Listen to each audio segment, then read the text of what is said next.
भारत की Asia cup जीत और trophy विवाद, चीन का नया वीजा नियम, पाकिस्तान कश्मीर में विरोध, हिंसा, इसराइली नौसेना द्वारा गजा फ्लोटिला रोकना और ग्रेटा थनबर्ग हिरासत, अफगानिस्तान में इंटरनेट बहाली, दुनिया भर में गजा फ्लोटिला पर प्रदर्शन, सर क्रीक विवाद पर राजनाथ सिंह का बयान, नेतन्याहू की कतर से ट्रंप के सामने माफी और भी कुछ जगत की बड़ी खबर।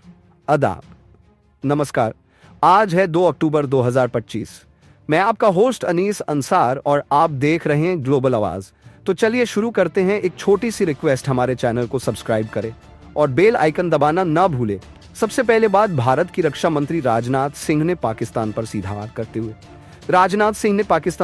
वार करते हुए कहा है कि सर क्रीक सीमा विवाद पाकिस्तान की खराब नीयत का नतीजा है। उन्होंने आरोप लगाया कि भारत ने कई बार बातचीत से हल निकालने की कोशिश की, लेकिन पाकिस्तान लगातार बहाने बनाता रहा।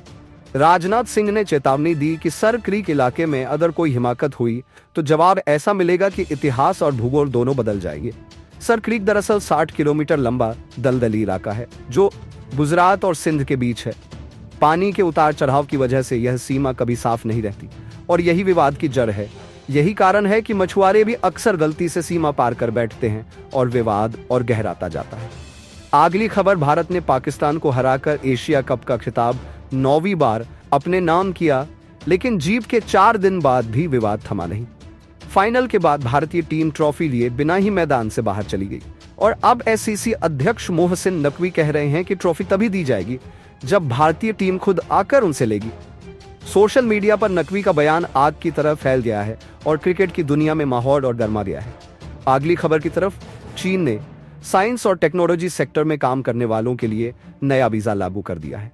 इसे भारतीय मीडिया ने अमेरिका के H-1B वीजा जैसा बताया है, क्योंकि हाल ही में अमेरिका ने अपनी वीजा फीस बढ़ा दी थी। चीन का यह कदम अब उन देशों के पेशेवरों के लिए बड़ा मौका माना जा रहा है जो अमेरिका की सख्ती से परेशान थे। अगली खबर, पाकिस्तान प्रशासित कश्मीर में विरोध प्रदर्शनों ने हिंसक रूप ले लिया है।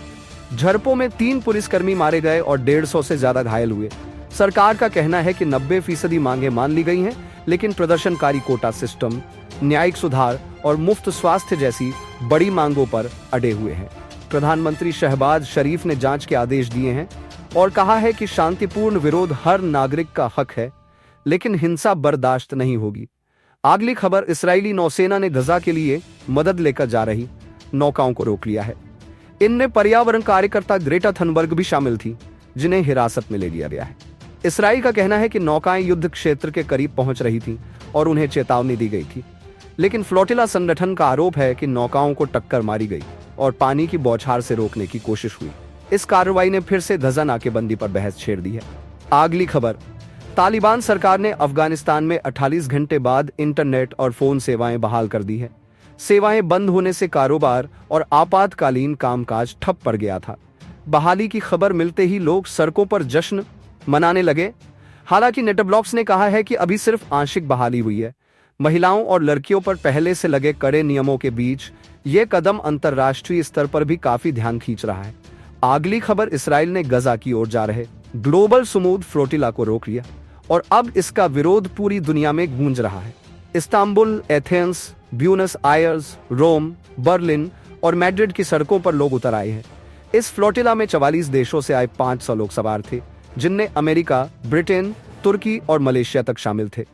फलस्तीनी विदेश मंत्रालय ने इसे अंतर्राष्ट्रीय कानून का उल्लंघन बताते हुए कहा कि यह हमला सीधे सीधे आक्रामकता है।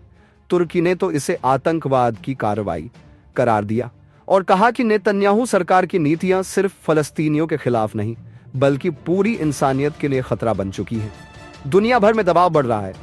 सवाल यही है कि अब इस कदम का अगला अंजाम क्या होगा।